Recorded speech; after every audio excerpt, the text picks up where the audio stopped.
Yeah. Yeah, so I guess I didn't know that. oh my gosh. She showed me she can't do unbelievable. Yeah. I asked her, but she was in rehab for so long. I know. I know that she needed it. She could never go home.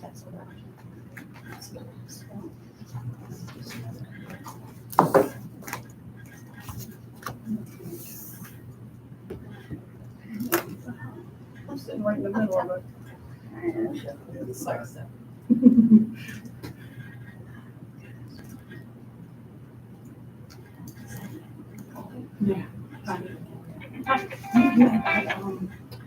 The Civic Association. Quiet.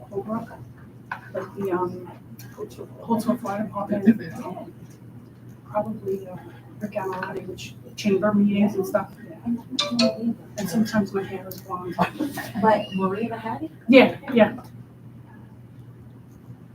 She's already mad. Oh, Venturing good. into kindergarten and Oh, everything. Jesus, yeah. It's not that bad. It's not. The kindergarten thing shouldn't be that Oh, bad. I'm gonna be one of the parents from on the bus. Yeah. Oh, that's bad. Yeah. Jason got on the wrong bus and he's like, pouring, and the buses came like on top of each other. And he was on a different bus. I mean, it was crazy. It was a monsoon. And then we were like, we should drop him in.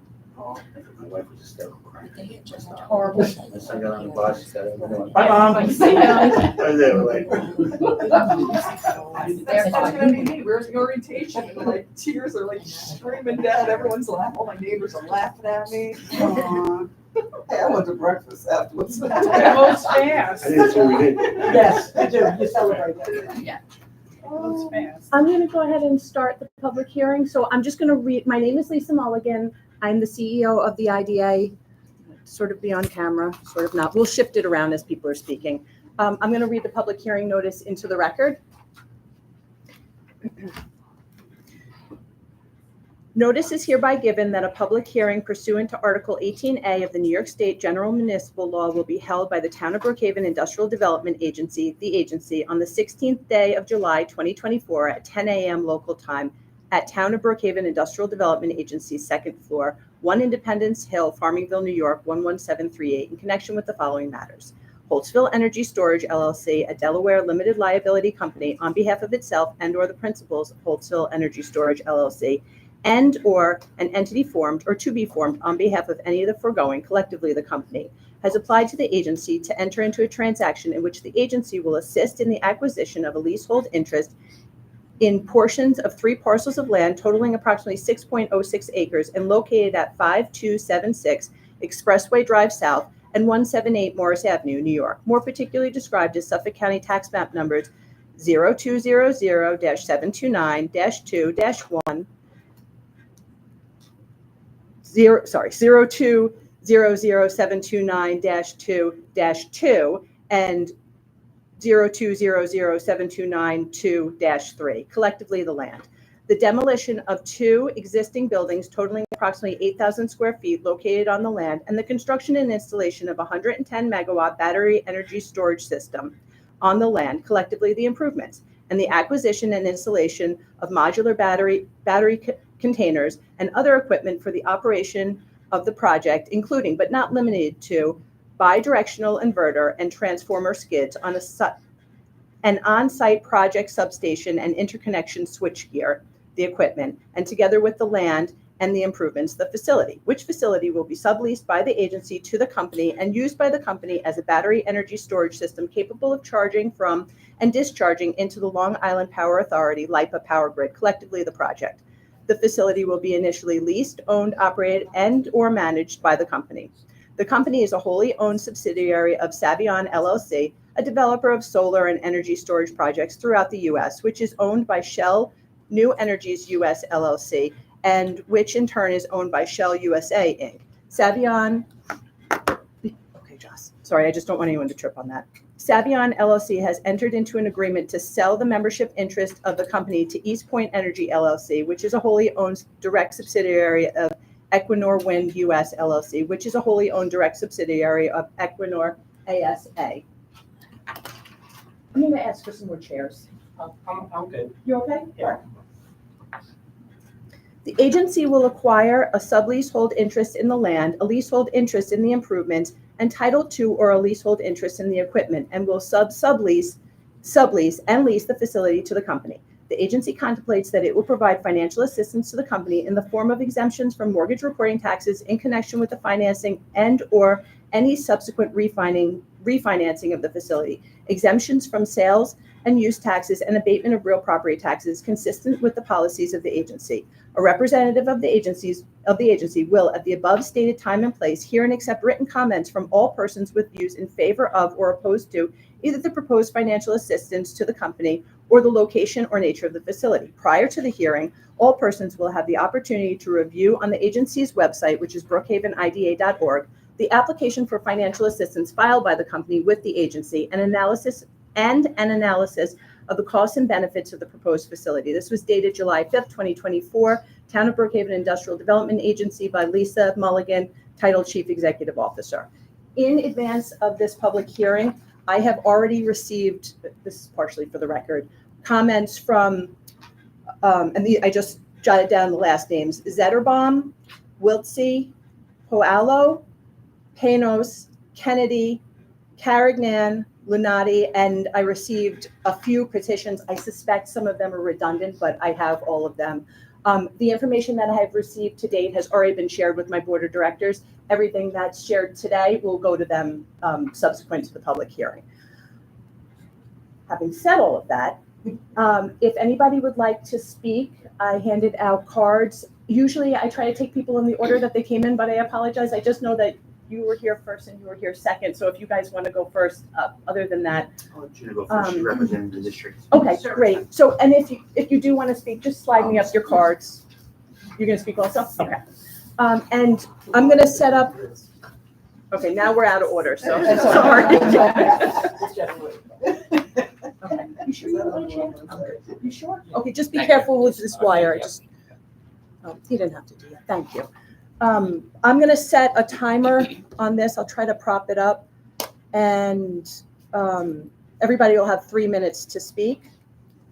Okay, so, and before you speak, if you would just state your name and your address and your affiliation just for the record, and if you could spell your last name, or first and last name, I would appreciate that too. So I think our first speaker is Regina Spencer. Yes, good morning. Good morning, Ms. Mulligan. My name is Regina Spencer. I'm an attorney with the law firm Ingerman Smith, LLP, and we serve as general counsel to the Sachem Central School District.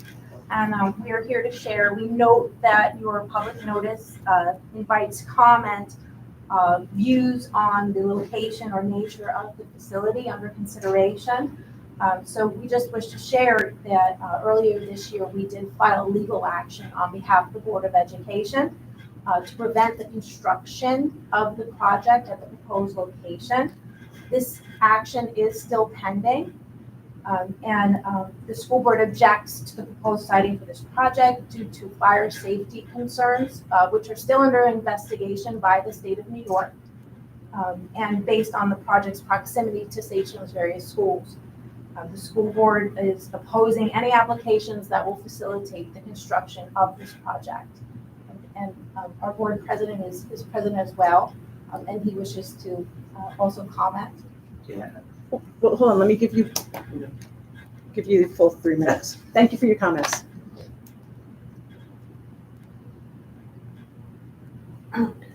And just state your name and your state and spell your name and your affiliation for the record. Good morning, Ms. Mulligan. My name is Robert Scavo, S-C-A-V-O. I'm the president of the Sachem Board of Education. I'm here to talk to you about the not only the pilot program that's being proposed, but the fact that we adamantly oppose any construction in any location within our Sachem district, especially within less than a mile of 3 of our schools. It poses a serious safety threat to our students, especially in the event that this would be a catastrophic fire. Evacuation of the students would be concerning. More so, the fact that Savian is a for-profit organization and is requesting a $17.9 million tax abatement over a 25-year period I'm not sure if you're familiar with that. Tremendously hurts our district's ability to raise taxes and be able to collect tax revenue. This year, you might have seen that we were one of 2 school districts that had to go out with a Pierce budget due to the lack of foundation aid. In fact, we were flat this year in foundation aid. But on top of that, we were only able to collect about $2.5 million in property taxes through a cap of 1.92%. Our budget failed the first time. We had to go out with a second budget. So over the next couple of years, we're looking at some fiscal challenges ahead of us. This year, we had to cut 2 APs at our high schools. We had to lay off somewhere in the area of 70 teachers. We had to cut elementary school clubs. 75% of our middle school and secondary clubs gone. We had to eliminate 47 of our course selections at our high school level at both of our high schools. We cannot afford to lose revenue, tax revenue, especially from a company that's going to be generating revenue for themselves. It hurts us tremendously. Next year, we don't know what's going to happen. But as you know, when pilot programs happen under state tax cap formula, pilot payments must be subtracted from the district's tax cap calculation. If pilot payments increase, the amount of property taxes the school district is allowed to raise without exceeding the tax cap will decline. And that's the problem we have. Next year, the governor's already telling us foundation aid is going to be reduced for our district. We cannot allow a big multi-million-dollar company such as this. We're collecting $28,000 right now on that property a year in taxes. That's not based on a $207 million assessment, which it is. So we would withstand to lose millions of dollars over the next 25 years in tax revenue should you approve this pilot. We're opposed. Thank you for your comments.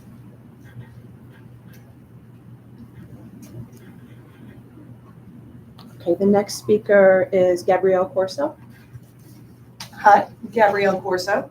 I'm the CFO of Blair HSM, manufacturer of aerospace and defense landing gear systems located in the town of Brookhaven.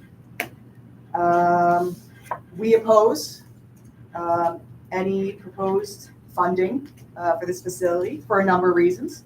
The costs and risks outweigh the benefits. It's not a long-term job creator. Concerns that the project may hurt the current industrial base in the form of possible increased electric rates. If you look at California, which has the largest grid storage currently, they're number 2 in terms of price of electricity. I understand the cost of grid scale storage is, currently on a downward trend, but we all know how volatile the price of materials are, minerals, also the geopolitical situation, and cost of capital. We also don't have the ability to manufacture this domestically. We're also afraid of increased taxes to subsidize projects such as this. They're not economically viable without government subsidies. That being said, is there a concern in a possible change in federal policy and goals? And then there's also disruptions from fire. We, back in October, we invited their safety experts, their fire consultants on the project, and there was something even called a successful fire. So in the event of a successful fire, where there is a fire, but maybe there's no volatile chemicals or it doesn't spread, there's no explosions, there's still possibly a shelter in place. There's still possible evacuations and road closures. It's right near the LIE. So what does that do to the industrial base of Brookhaven? There's been 10 fires in the past year alone. There was a recent article, February 2024, Clean Energy Associates, saying that there was a 26% of these energy systems had quality issues related to the fire detection and suppression system. 18% had quality issues related to the thermal management system. And that was at the manufacturing level. So there are quality standards which are supposed to detect and remedy these issues, but tell that to Boeing. It doesn't work 100%. So that is a high level of defect rate in the actual manufacture of these systems. So imagine I said that was our defect rate in producing your landing gear. It'd raise some eyebrows. I understand that the technology is emerging, but it's all risk mitigation. And we don't know what technology they're using. There's all sorts, whether it's the Tesla Megapack, whether it's the new next gen Tesla Megapack. We don't currently know. So there are safety concerns and disruptions concerns. Can I give her a minute of my time? I don't usually do that just because, we're kind of small, but are you done with your Yeah, comments? I'm done. I was gonna, the schools, but it's dangerous. Yeah, I'm done. Because listen, if somebody's got a little bit more to say, it's 3 minutes. I wasn't about to just say, you're done, but, so if you had more to say, we could keep going a little bit longer. Oh, can I say one more thing? I fact checked me, but I believe upstate, the people that had these fires still have concerns. I think Warwick enacted a moratorium after their fire at the school. So I think we really need to be diligent in proceeding with this. So again, we oppose funding for this project. Okay, thank you for your comments. The next speaker is Stephanie Volpe. That's me. Okay. All right, hold on one second. So, as I said before, if you would just state your name and spell your name for the record, and you can start whenever you're ready. I'm Stephanie Volpe. I'm on the Sachem Board of Ed, but I'm speaking as a community member. VOLPE. Thank you. Let me put my Board of Ed hat on now, and then I will switch into the community member part. One of the concerns with upstate with Warwick is that it closed school down for a significant amount of time. And coming out of COVID, our kids cannot be out of school any longer.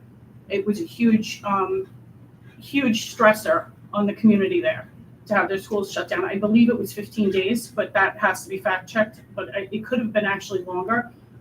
The other concern I have as a board member is safety. The toxic plumes that this could provide can go out in way past the 1 mile of our school district. We don't have plans in place, and no one checked with Sachem to see if we had plans in place to deal with that kind of catastrophic situation. Unfunded mandates are already killing us, so having something that's getting tax evaded is an absolute no-go for our community. And now putting on the mom hat, safety is a huge issue, and working with a lot of these women when we were fighting this in the town of Islip, we were told over and over again that our fire departments are not prepared to handle these types of emergency situations. So until that can get rectified, there's no way our community will support this. And I know it seems like there's a little amount of people here. We have been contacted for years over this as a community, not even as a Board of Ed, we're getting hit that way too, but as a community, it's so much bigger. So to go ahead with something like this before we have a safety plan in place for our kids, to put it next to an area that is frequented by teenagers, little kids, families going out to eat. I mean, forget a mile. There's 5 feet over the fence. There's restaurants, there's a movie theater, there's housing for people that are displaced in the hotel. There's people on vacation in that hotel. It's just absolutely unfathomable that it's gotten this far. I also don't appreciate that it jumped a block or two when it got blocked by the community fighting so hard to stop this. And it was valid concerns that the town of Islip took care of, only for this to come over here and basically be pushed under the rug and blasted through. We found out it was a shock. I live in the town of Islip.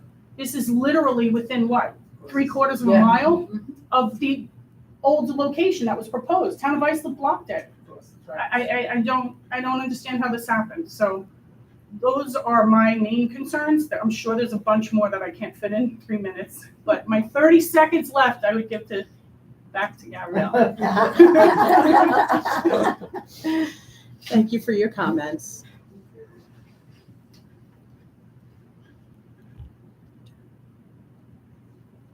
Okay, our next speaker is Alexis Farrow. Hi. Hi. So once again, if you would just Sure. spell your name for the record. Okay, my name is Alexis Farrow. I'm representing the community. I live in Waverly Park. Did you want my No. address? That's okay, that's fine. Okay. I just wanted my voice to be heard. As a parent and a community member, I'm very concerned about the health and safety of the community, especially the children. Of course, having it near the schools is a huge concern for me, as the firehouses aren't prepared, like she said. For anyone that ever experienced a fire, it's not something that you think about, oh, we have to go in a row, and it's very scary. I was in a fire, and you don't think stop, drop, nothing like that comes to your head. You're kind of just like all over the place. And when I think about the trauma that the community would suffer if there was a fire with the storage facility, it is very concerning and very, very scary. I also wanted to point out that our home values are going to be going down. So if we ever wanted to move away from the storage facility, we're not going to get what we paid for our homes. And also as a parent, we did suffer with the school budget. So I'm just here to really support everybody that's against this. So thank you for letting me speak. Thank you for your comments. Sorry, and I apologize, I didn't have it turned towards you. Still don't even have you on. Okay. Yeah, and you're okay. Let's just keep it Wait. Sorry. Sheila Edmondson? Hi. Hi, all right, hold on, let me do this, let me start out, like, okay. Yeah, maybe, yeah. Okay, so, once again, if you would state and spell your name for the record. Okay, it's spelled Shalia, but Oh, I'm everybody calls- sorry. No, it's not your fault. My parents called me Sheila. Okay. Edmondson, Edmondson. I'm here for Newland Village, and also Sachem, because my kids went there for a number of years. Okay, thank you. Ready? Okay. I really don't even know what I want to say, to tell the truth. I'm picking up little pieces, so I'm not going to repeat everything that people said. But part of me thinks they have an awful lot of audacity to ask us, not us, but the town, whoever, for a 25-year period abatement. If they want to build it, let them pay for it. That's the first thing. But getting back into this whole thing is, in general, something I had said at the board meeting, is if there is a fire and they close down everything, stay in place. If the kids are in school, schools aren't equipped. You have to close the windows, if I'm correct. They have to stop all the air conditioning. And if it's, let's say, the beginning of summer and it's a warm day, what's going to happen? The next thing you have to consider is the fact that the parkway is closed down, Nichols Road is closed down. You know that daddy is coming from the city or mommy is coming from someplace out here in the suburbs who go through all kinds of things to get to their kids. And it may cause somebody else to get hurt because these people, everybody's in a panic to take care of stuff. So to put it there, of all places, like she said, it's just across the tracks from where it was going to be the last time. Nobody wants it. Town of Brookhaven is the only one I've heard that's just willing to take, doesn't matter what anybody has to say. We pay their salary. They don't listen. They're supposed to listen to us, but they're not listening because, well, everything has been shipped underneath the rug. Nobody knows what's going on. And when we approached them in the beginning, they did this, cross fingers. Nobody knows who did what. It should not be where it is. Too much is on the line here. And I'm hoping it's not just a rubber stamp that we're going through the paces right now, just for the heck of it. I'm hoping that somebody listens to us. We're pleading with you not to do this. We're not saying not to build this kind of thing. Put it someplace else. If they can dig up ground from Shirley and come all the way over here, I'm quite sure there's someplace else that's not that close to the people. My son lives in Medford. It's right across the street from his development over there off the Station Road. They're putting in something over there. It's just getting worse and worse. It's too close to people. So appreciate having the opportunity to say what I had to say. And I'll come to every single meeting there is that I can find out about to say the exact same thing I just said. Please do not put this here. Thank you for your comments. Okay, our next speaker is Fran Lunati. Fran, Mhm. I have your written comments also. Okay. You can feel free to speak again, but I Okay. do have, I submit so much that I don't even know what paper you have and when I submitted it. I'm pretty sure that you sent me an email, Okay, but I can double check that. no, if you- probably, I sent it to everybody, Okay, so. Okay, would you like to speak yes, again though? absolutely. Okay, so, just like everybody else, if you would, state your name and Sure. for the record. Okay, Fran Lunati, Lunati. It's lunatic drop the C.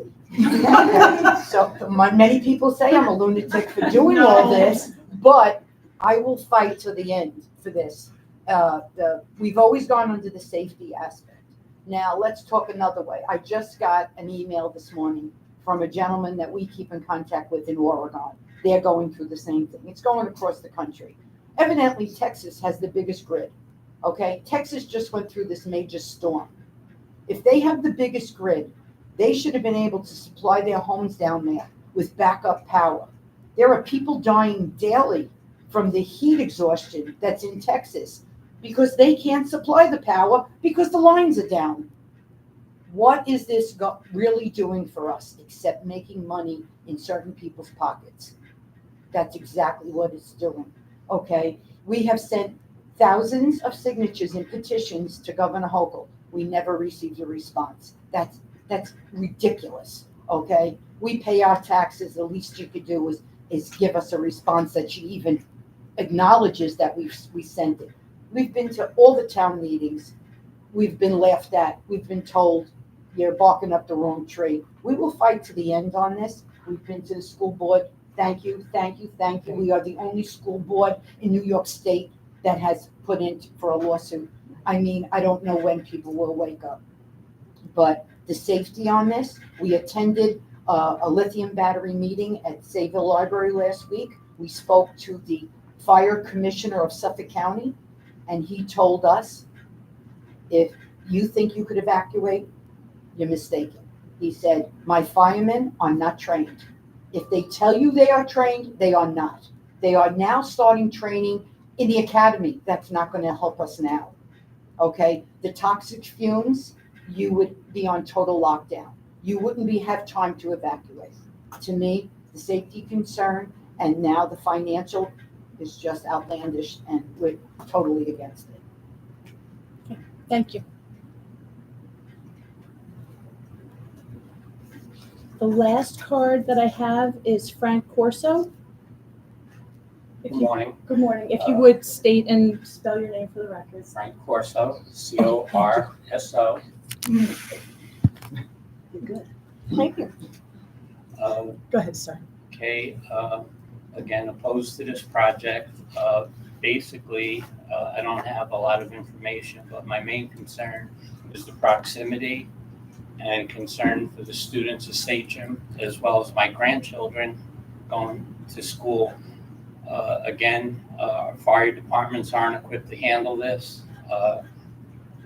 As the gentleman from the Board of Education stated, the Sachem budget, they had a difficult time. They had to resubmit it, and a lot of the funding, it's hurting our schools. And again, my main concern is for our children. It's basically why I'm opposed to this project. Thank you for your comments. Did anyone else who didn't fill out a card want to speak? I just have one thing that I know was mentioned earlier about in the event that the school district had to go down to a lockdown or lock in, we don't have the ability to turn off our fresh air system. But the law requires us to be able to continuously provide fresh outside air into the schools. And if there is a plume, there is significant smoke that results from a fire, we would have no mechanism to turn that off at all. Something should be considered. Wow. Thank you. Okay, hearing no other comments, I'm going to close this public hearing. I appreciate you guys coming in and speaking. Just so you know, all of your comments will be shared with the IDA Board of Directors. Thank you. Thank you. Thank you. Is there any way that that would be It is- publicized, that we'd be able to see what? I'm sorry, hold on one second. It's 10:27 a.m. This is the public hearing for the Holtsville Energy Storage LLC project through the Town of Brookhaven Industrial Development Agency. There are no additional comments. I am going to end this public hearing.